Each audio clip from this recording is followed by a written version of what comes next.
Welcome, savvy investors, to another live YouTube training session tonight. Looking forward to it. Again, Mike Pondy, founder of Savvy Investor and longtime Canadian real estate investor. We've got to get another great training session today, specifically for those that are wanting to kind of get into the developing world, specifically when it comes to infill projects. So post in the chat, guys, if this is something that has been of an interest to anybody, or maybe it's just myself. But you know what? I think there's a lot of different types of land development. And for many people, this is something that has been of interest. And I'm really more intrigued to hear a little from you is what type of land development you guys are wanting to focus on, and maybe something that you've envisioned that you want to do in the future as well, because it can help me with future presentations as we start to plan out for the rest of the year. So to be honest, there's a lot of really, really interesting things that are happening in the real estate market. And, for a lot of people right now, some of the strategies that people have been working on or been doing, maybe not are working as what they used to. And maybe they're just not as attractive as they used to be. And so now for us as investors, I don't know about you guys, but I know for myself, I'm absolutely not wanting to stop. And I would imagine you guys are in the same boat. And so for a lot of us, we're kind of maybe looking at some different alternatives, some different options. So it's maybe a potential of a different market altogether. Maybe it's a little bit of an investment strategy change. And for a lot of people, that may be why you guys are here today. You guys may be sitting here and just like, you know what, that residential property is not maybe working out like I used to. And maybe I'm looking for something a little bit different. But this land development thing might be interesting. But land development is one of those things that are a little bit more next level stuff. It's not like buying a condo and just simply renting it out, if you know what I'm saying. And so there are a lot of other factors that people do need to take into consideration before they jump into this kind of segment. And that's kind of really what we're here today. You can't just buy a lot and just jump in, and then all of a sudden, there's no tenants that are going to be renting it. So what are some of those things that we need to do to make this a successful investment? So that's kind of why we're here today. And it really has to start with a little bit of an understanding of what is land development, specifically for today's discussion, infill land development. Because when you think land development, a lot of people may just think of like, I'm going to buy multiple acres. I'm going to build a bunch of houses and townhome complexes, maybe a bunch of condos. But there are other strategies that may be something a little bit smaller, and maybe a vacant lot in an existing community. Okay. And the way I kind of look at this is like dipping your toes in the water before you may be wanting to scale into something a little bit bigger, right? So these types of segment called infill land development are everywhere. And so the key is, how do I get started? What are some of those steps that we need to follow? Okay. Are those questions that you're maybe asking? Because in a lot of ways, for myself, I know I'm asking those questions. So I would imagine you guys are doing the same thing as well. Okay. So with that being said, I want to just welcome our guest speaker, Mr. James Knull, today to share some of his experience and some of his clients' experience to help us savvy investors become extra savvy. That's really key, right? So Mr. James Knull, before I bring him on, he is a seasoned investor, and he has acquired, bought, and sold over 300 rental units in his portfolio. And he's orchestrated and architected several large joint venture arrangements together to acquire multifamily and also infill development as well, which is our discussion today. He's also a realtor in the Edmonton market, focusing in mostly Western Canada. And he is, really one of the top producing agents in the segment. And he is definitely focused on single family and in the multifamily space as well. The other thing that you may or may not know, if you've not followed him on social media, make sure you do. He also hosts a mogul mastermind as well. And he brings individuals to actual live events in Edmonton. Believe it or not, he's actually doing one tonight. So that's kind of cool. So after you finish with us, you might want to zip over to his site, and maybe he'll talk a little bit more about this as well. And again, we are really, really happy to have James here. He's kind of living in between places. I think he's mostly focused in Vancouver, but he's based in Edmonton, comes to Vancouver. But you know what? He's a busy man, and we'd love to have him here. So a couple small little housekeeping things before we get started. I can see your comments, good and bad. So please, if you've got some, type them up in the comment section. We want to make sure that you get your questions. This session is for you, right? This is all for you guys. So make sure you get those keyboards just kind of humming along as quickly as you possibly can. And if you guys can do me a small little favor, if you haven't done so already, please take a moment to subscribe to our YouTube channel. We are trying to grow this. Make sure you like this video. Make sure you hit that notification button to keep you informed of those upcoming videos that we've got planned as well. Like I said, we've got a lot of big stuff planned for everybody for this coming year for our savvy investors. Okay, so now that being said, let's get to the topic at hand. And more importantly, let's welcome our guest speaker, Mr. James Knull. Mr. Knull, how are you doing today, sir? I am doing fantastic. Thanks for having me, Mike. I'm just so thrilled to be able to chat to the Savvy group, and hello everybody that's out there. I can already see some chat going on in the comments section. So I love that. Yes. Keep it coming. As Mike Awesome, and I buddy. are conversing, I'm personally not a save the questions till the end kind of guy. So if something sparks your attention, throw it in the chat and we'll try to address it in real time. Absolutely. You guys just chat, type it in there, and make sure we'll get those questions answered as quickly and as soon as possible. Even those for those that are watching the recording as well. Okay. So I also hear, before we actually get into the real estate world, I've also heard a little congratulations is in order as well. Well, thank you, Mike. Yeah, I popped the big question to my wonderful girlfriend on New Year's Eve, and she said yes. So I'm still getting used to calling her my fiance. I've said girlfriend a few times this month already, but I have a fiance now, so I'm going to be getting hitched in next year, which is very exciting. Love it, buddy. Love it, buddy. Congratulations, man. That's fantastic. So thank you so much. Yeah, maybe just to kind of begin with. Now, again, there's a lot of people. You are very active on social media, but we know we've got individuals here that literally from all over North America. Maybe you can just share a little bit about who you are, what's your story, what are you investing in these days. So maybe you can just give everybody just a little down and dirty of James Knull and who you are and what you do, buddy. Well, hey, I bought my very first income property with my leftover student loan money back in 2007. So my dad said, hey, you know what? If you're sticking around Edmonton, Alberta, which is where I'm born and raised, he said, instead of renting a house with your buddies, why not buy a house and rent the rooms to your buddies? And I said, sure, why not? Solid piece of dad advice. So I basically owned a frat house. And that sparked my love of real estate investing. So, winding the clock back 15 years, I bought the first one, loved it, got really into it. Joined an organization called RAIN, which I'm sure a lot of us have heard of. It was called Quick Start. That's, I'm dating myself, but I went to Quick Start before it was even called Acres.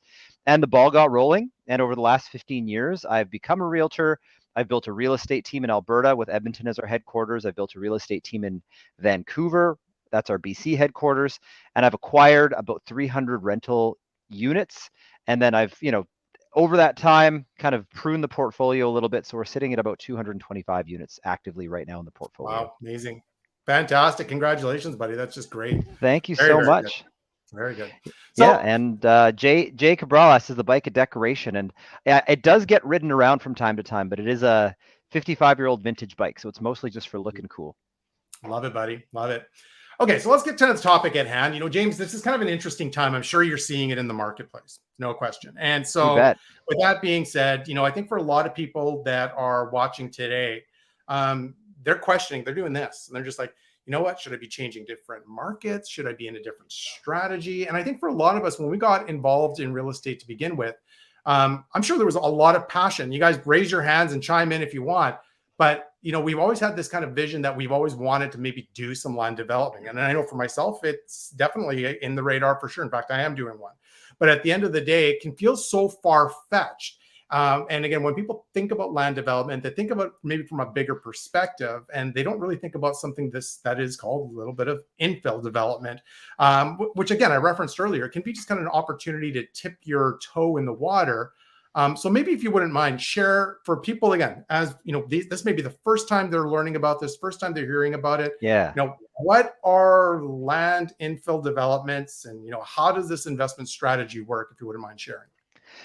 Well, the word development really just refers to improving a piece of property. So if you flipped a house, technically that's a little bit of a development. But, when we think development traditionally, it's taking raw product, which is like land, and building something on it. Now, there is land development, which is servicing raw land by adding sewer, electrical, gas. We're not talking about large scale land development here. We're talking about small development, infill development. So infill quite literally means just filling in a vacant lot, either by taking a larger lot and subdividing it into smaller lots and then building property on it, or taking an existing lot and building a property on it. Or sometimes we do what's called land assembly, which is taking multiple houses, multiple lots, conglomerating them, combining them together, and then building something on that new larger lot. So all of that classifies as infill development. And we typically in Edmonton, at least, and in Vancouver, reserve the term infill for pre-existing neighborhoods. So usually there's a demolition of existing property that's part of the infill process. Love it. Very good. Like even myself, I've got exactly like you've said, I've got a property here that I'm in the middle of just doing exactly that. I got a big apartment building, big lot. Half of the lot's not even being utilized, and we've been able to actually add to this thing as well. So we're utilizing that extra space. Now, let me ask you, like there's always pros and cons to any investment strategy. And so maybe you can share with us maybe what are the pros and cons to infill land development? What would those things be? Well, the pro is, first of all, there's upside. So when you develop, you're taking on a lot of extra work, you're placing a lot of capital, and those two things translate into risk. So for the risk you're taking, there's an expectation of an increased reward. That's why a lot of people like developing, because Yeah. instead of paying a premium for new build, you basically are taking the land through the process of creating the building. There's upside in that. Just like flipping a house. You're not going to do all that work to flip a house without the expectation of upside. So there's profit in the project for a project that makes sense. The second pro is if you're building infill property with the intention of holding it after, well, you can build features in for built to rent, and you can build features in that will make your life as an owner easier. So in a quick example of that, one of the infills that I'm building right now, we made the active choice to put, it's a threeplex with secondary suites in the basement forming a sixplex. By Nice. code, you only need one utility per unit, but then the upstairs and the downstairs kind of have to do a utility agreement, which, for those of us who've owned suited houses, we know all about this. So we actively chose to upgrade the property to have 6 utilities so that each tenant has their own utility meter.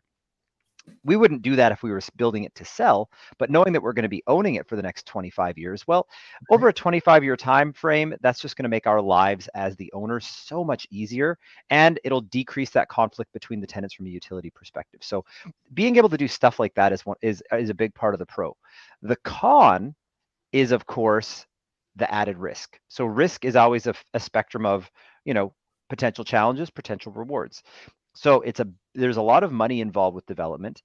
Typically, you need to have a good bundle of capital available to build. Right. So unless you're already a high net worth individual, a lot of people don't start with development because you have to build your base up a little bit first. So, needing a lot of capital, kind of a con, but more of just a reality. Yeah, exactly. And I think, go ahead. Keep going. Yeah. So and of course the risk is more moving parts. You're doing something complicated. You're building a property from scratch. So there's a lot of to-dos, there's a lot of check marks, there's a lot of unknowns. And if it's your first time developing, there's so many more points of failure.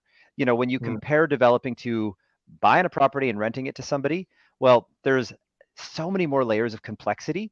Every layer of complexity is a point of failure. And so those points of failure translate into risk, which can be a con until you really get comfortable and know what you're doing. Exactly. So that's great, and a great insight. And hopefully everybody got that, because like I said, it's just one of those things. And I think for a lot of people that get started, even just in real estate investing, just in general, it is kind of a new phase, but you have to understand the risks that come along with this. Even if you're just doing a single family buy and hold, you've taken the time to maybe educate yourself, learn a little bit about it before you do that.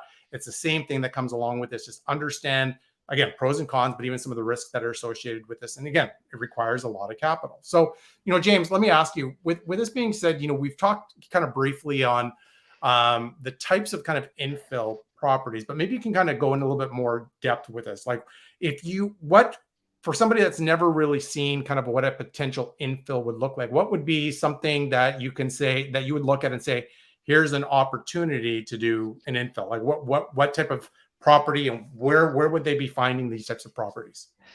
Great question. And when we talk real estate, it's the 3 L's of real estate are location, location, location. So if you're building a piece of property in a really crummy location, it doesn't matter how beautiful of a building you build, you still own a building in a crummy location. So all of the fundamentals that you would use when buying a buy and hold property still apply to infill property. You either want quality neighborhoods or neighborhoods that are rapidly gentrifying. You don't want to build a brand new building in a neighborhood that's got a sketchy past and a unappealing looking future. So first of all, pick a good location. Next thing you want to look for is lot size. Pretty much every municipality, the size of the building that you can build and the number of suites you can have is dictated by the square footage of the lot. So lots, the bigger the better. In addition to that, you want to be usually on the ends of the block. Corner lots often have more allowances for building bigger buildings. So that's kind of like at a glance what to keep an eye out for. Depending on the municipality, sometimes municipalities will have certain rules about certain lots being subdivided. For example, in Edmonton, is as soon as a lot's 50 wide, you can just chop it in half. Now you have 2 lots to build 2 houses. So know your municipality and know what kind of like lot splitting or lot combining is allowed. Yeah. And then from there, it's nice to look for lots that are already zoned what you want to build. But again, there can be opportunity because if it's not zoned for what you want to build, well, there's profitability in going through the time, effort, and work into doing the zoning. So a comment I would make just in general is a good rule of thumb is the more work you do, every milestone of work that you take a project through, from acquisition, rezoning, demolition, permitting, every single one of those steps, there should be a boost in the value of the property because you've added value by getting it closer to building what you want to build, or closer to being, a lot of lingo that people use is being shovel ready, which means you're ready to actually build the building. The closer to shovel ready you get it, the more value you've added. So when analyzing, to go back to the question, what to look for where it is in that process. Is it already zoned? Okay, expect to maybe pay a premium. Is the building already ready for demolition? Is the building already demolished? Is it already permitted? Like, where is it in the process? And if you can take it through that process, have an expectation of ROI. Otherwise, it might not make sense as a deal. Love it. Great information. So I think even just to kind of elaborate on what you've just said. And so as we talk about kind of where to find these properties, let's just say we are looking for land development, or we're looking to do an infill somewhere, James. Is your recommendation, or what would you say, should you be kind of understanding what communities, going to the city to talk about zoning areas? Should you understand that stuff? And where do you learn that stuff? Like, say somebody's just getting started, and you're talking about zoning, and you're talking about, what capacity you can do your build on. Where do they go to do that? What should they be doing? Is that the first step before they start looking for properties in that community? What do you think? That's a good question about where to look for information. And I'll tell you, most municipalities, most cities, it's very simple. The city website is often the roadmap that you need to be successful. For example, the City of Edmonton website has a tool where you can look at every single lot in the entire city. You can look at what it's zoned. You can look at what the tax assessment is. Like, you can get a ton of intel. In addition, most cities have their neighborhood overlay plans. So you can learn about what infrastructure is being built, what rezoning objectives are for that city. So like, it doesn't matter what city you're in, wall to wall across Canada, that information isn't secret. It's publicly available. You just have to be willing to read through like a 95-page kind of dry report from your municipality. But you know what? That's what sets apart winning investors from, people that are sitting around scratching their heads. So start with the city website. Almost always that is the source of most of the information. Once you've understood where the areas you want to target are and where the zoning are and what's allowed to be built on what zoning. So like, a really key stat that you want to look for the zoning is often called FSR, which stands for the floor coverage ratio. How many square foot can you build as a ratio to the lot? So like 40% coverage rate means that the footprint of your building can only be 40% of the total footprint of the lot. Get to know that kind of stuff. It's all out there. Again, this is not even remotely secret information.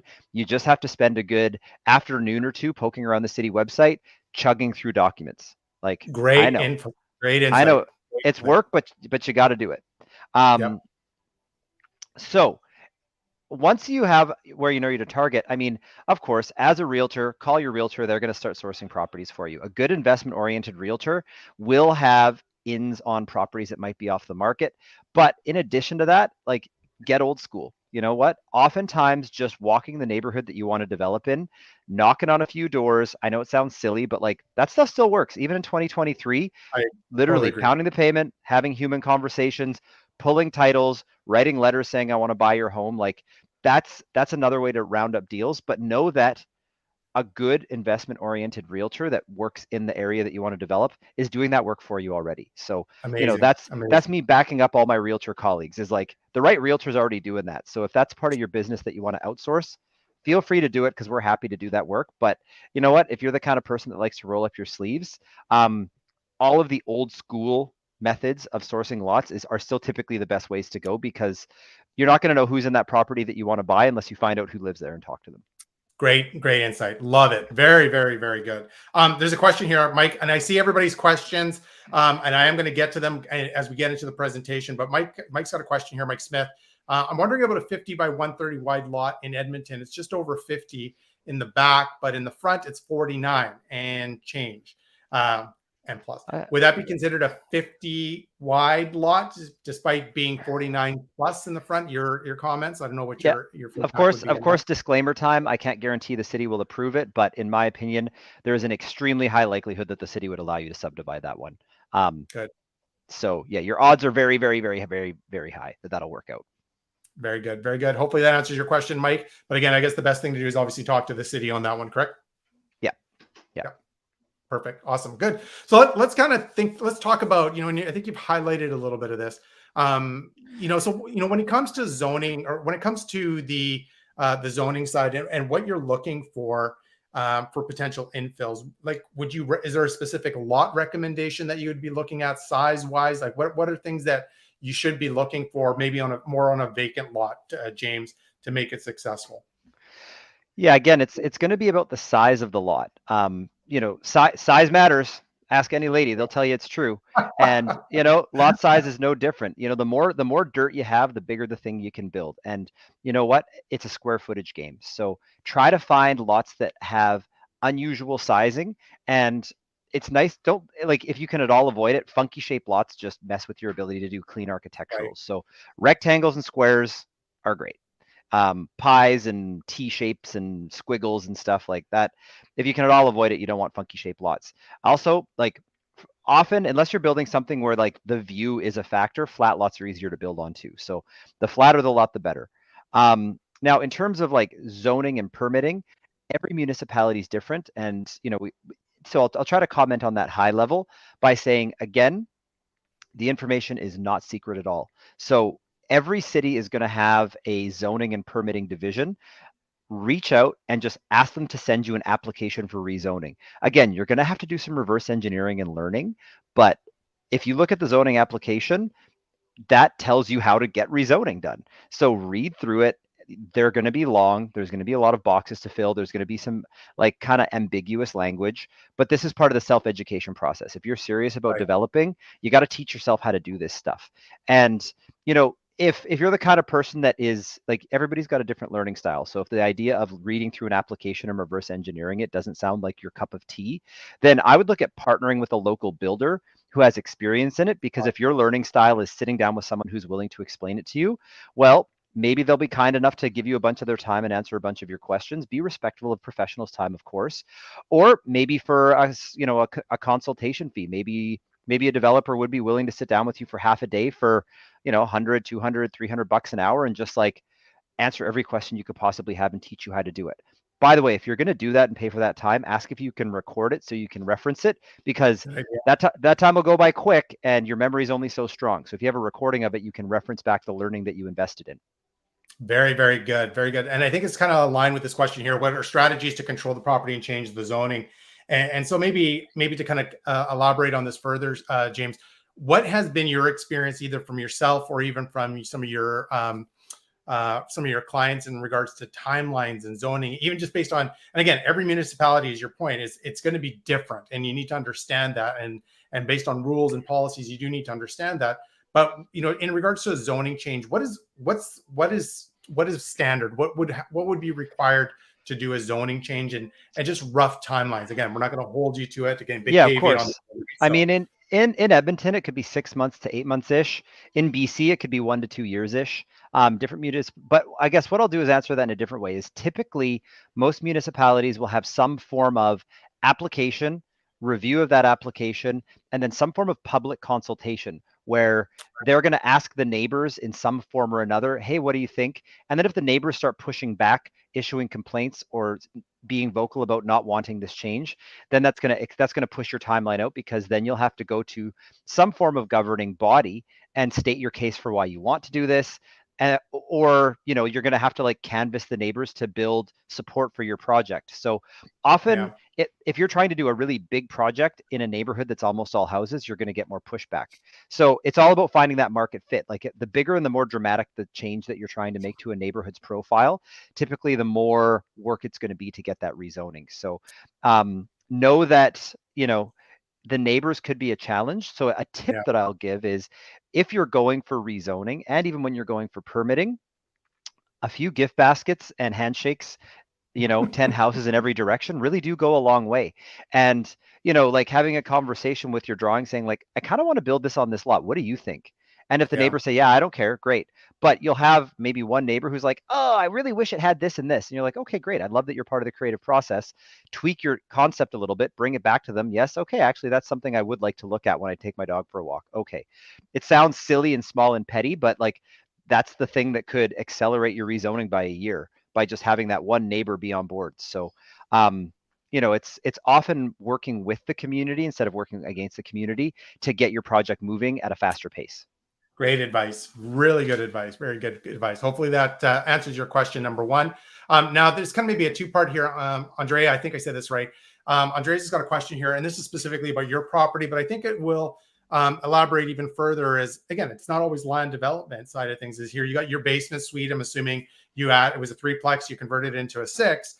And again, some cities are a little bit tighter. Municipalities are a little bit more restrictive than others when it comes to suites and infill zoning. And I guess that's part of the question, and I guess you got to be really careful is, if this is a strategy that you are wanting to proceed with and putting suites, this is probably something you need to do a little research first before acquiring that property or having the ability to change the zoning. Correct, James, on this? Yeah, I mean, her question's about so the threeplex we're building is in Edmonton, Alberta, and Edmonton, Alberta is extremely friendly to secondary suites. So in Edmonton, whether it's a house, duplex, triplex, fourplex, you can throw a secondary suite in any one of those four types of buildings, which creates basically, you can create up to an 8-unit building in a fourplex, which is kind of cool. So the question is, what if your city is extremely restrictive on suites and infill zones? I'd say understand your municipality and figure out what you can build. Often, like for example, Vancouver is a little bit more restrictive. And so a lot of the times, what you'll see in a city like Vancouver is, in order to accelerate the permitting process and build something faster, they apply for like a major renovation of an existing project, and they'll literally just take like the box frame of the house, lift it off the foundation, and then build a brand new property inside of the old frame. And it's like, okay, you built a house that's 95% new, but you technically restored an old house by keeping the 5% of the facade. So, there's creative ways to, get through some of those challenges depending on how restrictive the municipality is.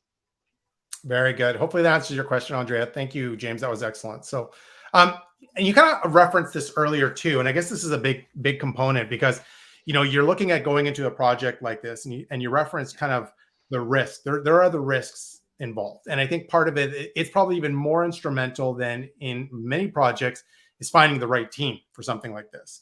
And so maybe you can talk to me a little bit about the investment team for a project like this. Who do you need? And second part is, where do you find these people? It's, you hear all these stories. I know even for myself, for simple renovations, it can always be challenging. Maybe you can talk to us a little bit about, finding companies to do a project like this, the type of people you're looking for, and then what would be kind of the next natural step once you've acquired the property to begin this project. So I know there's lots of questions there. So yeah. So I'll start with the rule of thumb, which is, if you're going to develop and you want to hire a builder, the more work that the people you hire do, the more you're going to pay for that project, the less profit it is in the project for yourself. Just like a house flip, the more work you do yourself, the less you pay subcontractors. So what that looks like in the development world is, we have top flight home builders, property builders, develop like contractors in every city that they'll do your rezoning for you. They'll submit the permits, they'll design the architecturals, they'll hire out all the sub trades, they'll do the construction management, and. So like, depending on what your financing situation is, like if you're cash heavy and you're not paying huge interest charges because you're a really good borrower, well, hey, maybe you can afford to pay your team a little bit more. But if you're on a Yeah. bit of a shoestring budget and you're paying for higher interest rates, it might start to make sense to apply for your own permits, do your own rezoning process, find your own architect, get your own designs done. But that tips the risk reward scale a little bit, because the more you do yourself, especially if you're inexperienced, the more risk you're taking on. So a good question to ask the professionals that you're interviewing is, where's your overlap? So for example, you're hiring a builder. Well, they're good at building the property. They're not architects, but do they know an architect? Do they work with an architect? What's the relationship they have with existing architects, to find where the overlap is? So in development, what you're going to need is like the whole kit and caboodle of subtrades: plumber, framer, blah, blah, blah, blah, blah.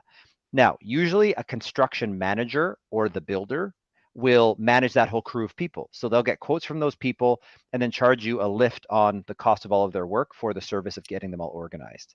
In addition to that, there's a role called construction, like a consultant, who will consult on the process of everything, which is like the permitting, the zoning, the build, the construction, all that stuff. So again, a good builder might also have that skill set involved. And usually that consultant will also take things through the permitting and rezoning process. So that every step along the way, if we look at the timeline, you've got acquisition of the land, you've got potential rezoning of the land, you've got permitting of the land, you've got development of the plan of what you're going to build, so the architectural and the design of the building.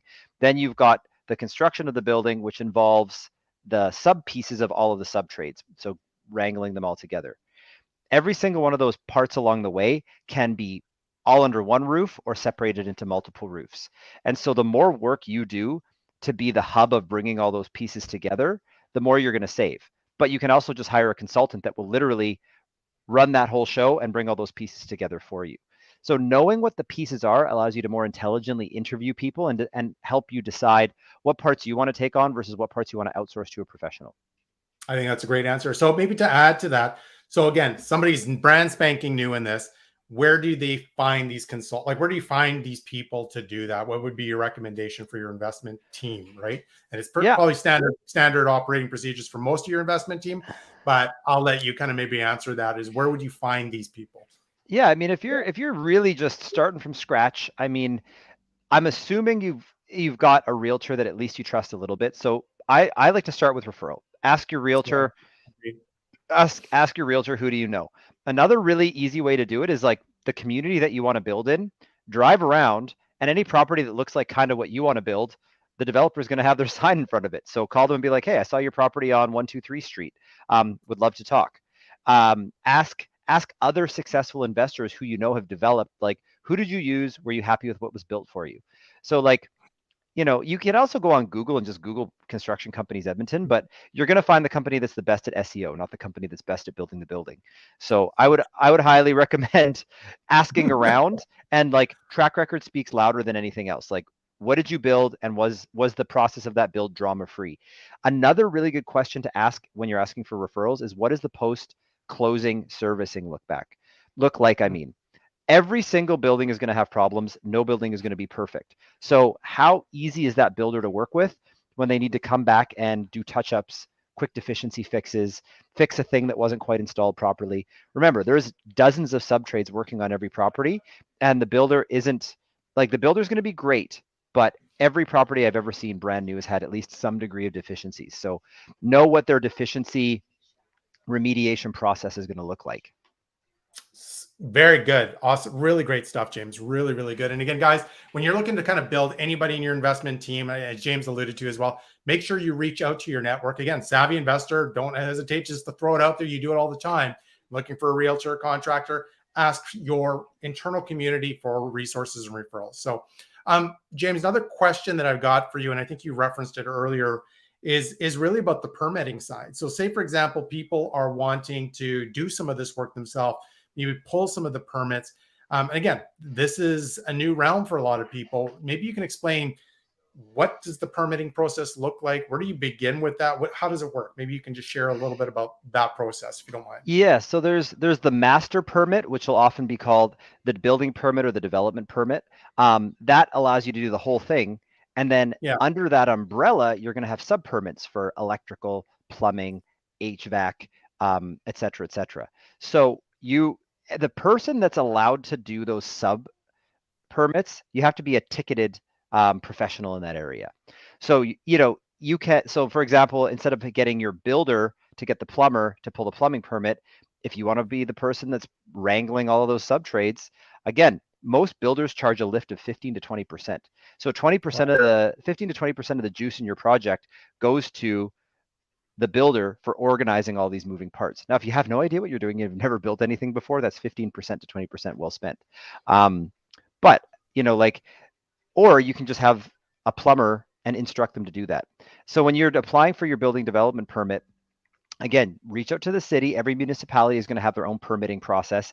And typically they're going to want you to submit drawings for what you're going to build along with your permit for development. So again, every municipality is different, but again, that's part of the learning is if you're going to do it yourself instead of just paying your construction manager to do it for you, then you're going to have to download the permits, read through them, learn them, and then figure out how to fill them out for the submission.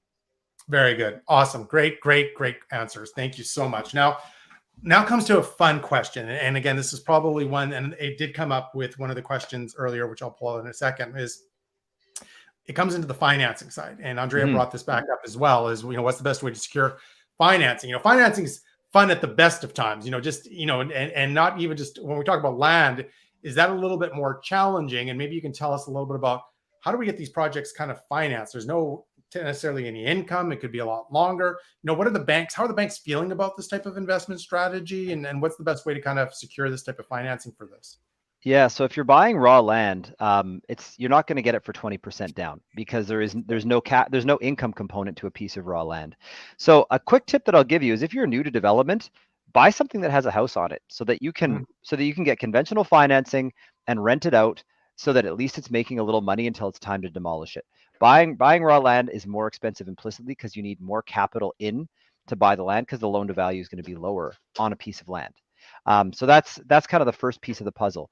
The next part is you're going to work, and I would work with a competent mortgage broker or someone at the bank in the lending world who has experience doing construction, because typically the way that a construction mortgage works is they do what's called draws based on how much of the building has been built. Right. So they'll like when for example, they'll give you the first chunk of cash once the foundation has been poured so you can pay the developer for that progress. And then once the framing is done, or once it's ready for lockup, which means that the property's in a place where you can lock the front door and nobody can get in. So depending on the financing package, you'll have different milestones for different stages of construction. And that's going to carry interest. So the interesting thing about the development is you have to build into your budget the cost of servicing the debt with no income coming in.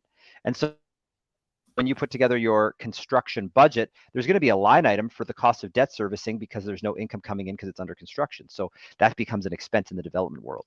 So in terms of securing financing, typically, it's going to be often a higher loan to value, and then you're going to get a loan that's structured in phases so that they're not just going to give you the full money for the project all at once. They're going to give you the money in phases. In addition to that, if you plan on keeping it, then it's nice to have a debt strategy that involves the construction financing and then the takeout financing. So which takeout financing means replacing the construction debt with your stabilized debt. Stabilized debt means the long-term mortgage that's going to just chug away on that thing. So in a way, it's kind of like you're doing a very sophisticated BRRRR or flip to yourself. But instead of flipping a house to yourself, you're flipping a whole darn brand new building to yourself. So Love it. it's not really different. It's just a bigger, more complicated piece of financing, but the fundamentals are the same. You have the financing for the work. Once the work's done, you get rid of that short-term financing, put in place comfortable long-term financing, and away you go. You will get an appraisal for your building that'll involve a rental appraisal. And then the bank is going to look at it very similarly to buying an income property. They're going to say, is the projected income going to help service the debt of owning this building? Now, whether you're doing a big building that's commercially financed or a small residentially financed building, the debt structure will look different. But again, we're zooming out and talking high level. It's the same fundamental principle where the stabilized financing will be in relation to the income that building is going to produce. Great. Awesome. Do you see a lot of private lending, short-term financing in something like this? Or is Oh, that just too expensive? there's definitely an appetite for it, but it is very expensive. And Yeah. so one of the things that, from a financing perspective, I would say financing is one of the biggest risk factors. So, Right. we'll Makes we'll sense. slow down and really put a spotlight on this point. Is one of the biggest risk factors in development, because construction often runs over time and behind schedule. So the less money you put in, the higher your loan to value, the more interest rate you're paying, the faster you're going to see your profit evaporate because of a 1 month, 2 month, 3 month, 4 month delay. So, my typical advice is, yes, it's really sexy to be like, I built a building with 10% down, but that 90% that you borrowed is going to be expensive as heck, and it gives Yeah. you a no margin for error. And all of the profit in your build can disappear really quick because the framing crew quit and you couldn't find another framing crew for 2 months. Yeah. And that's one teeny example over a whole bunch of moving parts that can delay your project. So be careful with going too skinny on the deal. Be careful with borrowing money that's too expensive. So, in theory, that expensive money, there's always private lending out there. Yeah. It's always Exactly. available, but it's more expensive. So know that you are playing in a hotter zone, and you got to be cautious that you don't get burned. Awesome. Very good. Hopefully that answered your question, Andrea. And James is just dropping off some bombs here, guys. So hopefully you guys are enjoying this and learning a lot. Post your questions on here. We've got quite a bit of time still left. And again, we want to make sure that we get your questions answered on this really great topic. And so, James, you already kind of talked a little bit about this already. Is timelines and even budgeting. And I know every project's a little bit different, but how do you budget for stuff like this? Like what's a typical thing that people do? And again, more sophisticated investors or developers are doing, or investors are doing when it comes to managing timelines and budgets and stuff like that. What's effective ways to do Yeah. this in this investment strategy? So again, speaking in general terms, you're going to Mhm. have to learn a new language of how to read spreadsheets. So, for those of us who have ever read a cash flow pro forma, you got your rent at the top and then your expense, mortgage payment, tax, insurance, property management, contingencies, whatever. Bing, bang, boom. That's a snapshot. In that snapshot in time, this is how much the monthly cash flow is. And so we get good at reading those. Then, if you go into the commercial world, reading a pro forma for commercial is different, because now we're looking at net operating income and cap rate. Same, but different, but it's still a snapshot. Development exists on a timeline. And so you have to read a budget that doesn't just go up and down, which is like expense or revenue and expense. You're reading a budget that goes this way in terms of month 1, month 2, month 3, month 4. And so you kind of have this ebb and flow in your budget where, like, you draw down, hit a construction milestone, and the bank advances funds. And then you draw down and the bank advances funds. And so in the revenue line, it's not quite revenue because it's borrowed money and cash that Mhm. you're putting into the deal. But in the money you have line, there's going to be money that gets drawn down every month because you're spending money on a timeline. And then you're going to hit a point where that money gets replenished as a draw comes through.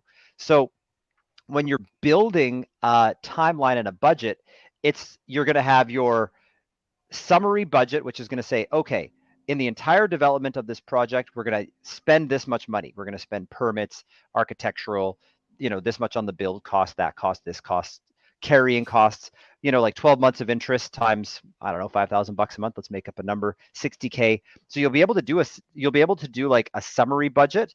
But then in terms of how the project looks, you're actually going to do a month by month budget that describes the money in and money out on a monthly basis as you build to certain milestones and as money comes in from your draws from the bank, and as that interest is drawing down the ball of cash that you have. So you have this ball of cash that gets added to and eroded as the project goes in real time. So that's what I mean Right. by learning a new language of spreadsheets, because it becomes instead of just being a linear spreadsheet that's like one row, it becomes a two-dimensional spreadsheet with an x-axis and a y-axis. So Yeah. if you're not really into spreadsheets, well, again, this is why you got to just take an afternoon, reach out to one of your fellow savvy investors, say who's built somebody who has a sample budget from a project that's Exactly. willing to share. I've got one I can, I mean, I built a ton of stuff. So Yeah. I'll send over one of those and, just like start getting familiar with what they look like. And then again, to, throw back to an earlier comment, if that's not your jam, then, a full service construction management consultant will build that for you for a fee. And then that just becomes part of the cost of doing your development. Yeah. And what about timelines as well? Obviously, time, you referenced this as well. You're borrowing a lot of money, and you're paying out this debt. And I know for most of my projects, there's always delays and there's things that are happening. Exactly like you said, you have contractors that just leave for whatever reason. How do you manage that stuff? Or is that just something that is done with kind of more your general contractor, your consultant to kind of deal with that stuff? Or, maybe you can share a little bit about how do you budget for things, and do you budget for stuff that those incidentals? You had 20%, 30% extra time. Like how do you manage that kind of stuff? Yeah, I've seen contingencies anywhere from 10 to 20%. So, Yeah. contingency is part of every budget. When we're doing a cash flow for a rental, we do like vacancy allowance, repairs and maintenance allowance. In construction, you try to know what every single variable is, but usually you put aside an extra chunk of cash for the unknown, and you don't know what Mhm. the unknown is until it happens. So Yep. that's a great question, because you should be budgeting in contingency money. And if all the stars align and everything goes perfectly according to plan, spoiler alert, it never does. But if Yep. if it happens to go perfectly and nothing goes wrong, well, that just turns into profit. But Exactly. it almost never does. So you're going to want a contingency buffer. Yep. Plan for the worst case scenario for sure. Good. Yeah, you So want a little extra. Yeah, yeah. Go ahead, yeah, Mike. so I think there's a bunch of questions coming up as well. Great stuff. So, and keep them coming. I'm going to get to them. I promise you that. But the one question I wanted to ask you, which kind of ties into some of the discussions here, is timing. There are different times in the market. There's when markets are appreciating or depreciating. When it comes to this type of segment as an investment strategy, is there a better time to do so than not? So, for example, like in flips, in a depreciating market, it's a little bit more risky. You just got to be a little bit careful if there's a lot of inventory in the marketplace. So when it comes to maybe infill development, is there a right time to do that? Maybe, or what are some of those market conditions that are Yeah. ideal for this type of investment strategy? I would say the softer the market is, or the more the market looks like it's in risk of decline, the more you need to make sure that you're building a product that, in a worst case scenario, you're able to hold on to. So the Good. ability to hold it becomes more and more and more important the softer the market gets. And it also depends. Are you building it to flip to yourself or BRRRR or develop for your own portfolio, or are you developing to sell for profit? But even if you're developing to sell for profit, the more risky you interpret the market, the more you want to have a plan for what you have to do if you need to hold it. Because having something that is unrentable in a market where it also becomes unsellable, well, that just turns Right. into a bad scene, and you can be either in a no profit or potentially a loss situation. So that's one of the big heads up that you need to have. If you're developing to flip to yourself, then I always try to reverse engineer when about it's going to be done to being the best time to rent. And this just comes from my Edmonton experience, because in Edmonton, winter's the worst. And the rents in Edmonton are extremely seasonal. The rents in Edmonton in winter dip like 10 to 20% just because nobody wants True. to move when it's cold. So when I build to suit in Edmonton, I want it to be finished in March, April, so that I'm renting in, April, May, June, which is when the rents are typically the highest. So when I reverse engineer my build time, even if my permit approved, it's like, well, let's just wait another 4 months before we get started on this thing, so that it's finished at a time that makes sense to get the vacancy filled. And then Great advice. you can also time it just based on like the best time to sell. So, in most municipalities in Canada, spring market's the hottest market. Okay, so what do we need to do to make sure our product hits the market for spring? Love it. Great advice. Great insight. Love it. Cheryl's got a question here, and I guess this is based on some of your experience, James. Obviously she's appreciative of the information that you're sharing. So thank you, Cheryl, for being here. Difference between Alberta and BC for this investment strategy, and I guess specifically to these markets. And I know it probably does vary slightly, but maybe to share your experience. This is a question from Cheryl about BC and Alberta, and what have you noticed a difference between this type of strategy in these two markets? Yeah, I would say the main difference is in BC, everything's more expensive. The land's more Oh, expensive. for sure. The cost of doing stuff is more expensive because PST and land transfer tax. So there's way bigger dollars involved. So you have to be a lot more mindful of your budget. And in BC, everything takes longer. So the timeline for getting your permit, the timeline for getting rezoning, Yeah. it takes a long time, and everything's more expensive. So if you're going to do it in BC, it's a much more cash intensive process. Whereas, if you're doing it in Alberta, permits come super quick, rezoning comes super quick, everything's a little bit less expensive, and there's a little more fluidity and liquidity and pace in BC. I'd say that's probably the biggest difference between the two. Yeah, and I think Cheryl, to add to that is you definitely want to look at the municipalities, because there are some that are just, they will take forever, and some that will be a little bit more expedited. And so just make sure you take some time to, talk to people and just do some research in regards to timelines and getting permits approved as well. Sometimes they take forever. So, Yeah. okay. Well, and just like a quick anecdotal, like in Edmonton, if there's a tree on your lot, cut it down. In BC, if a tree is a certain size, you literally have to get a permit and public consultation to cut a flipping tree down. I mean, It's so true. being born and raised in Alberta, that doesn't make a heck of a lot of sense to me. But for those of you in BC that like that policy, well, hey, I mean, it's a factor you have to consider, because if that tree is exactly where you need to build part of your development, well, now that tree's a problem, and it's not an easy problem to solve, and it's just a silly tree. Awesome. Very good. Great question. Thank you, Cheryl. And hopefully they got your question answered. Andrea, I got this here for you as well. So this is a question, which I think it might be more of an accounting question, but I'll throw it up there anyway. Is it best to pay off the house land prior to development?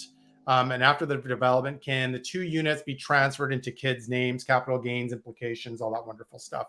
I don't know if you want to chime in on this thing, or there's a lot of stuff that really should go back to your accountant for the best Yeah, advice on just stuff, but disclaimer time, we're not accountants.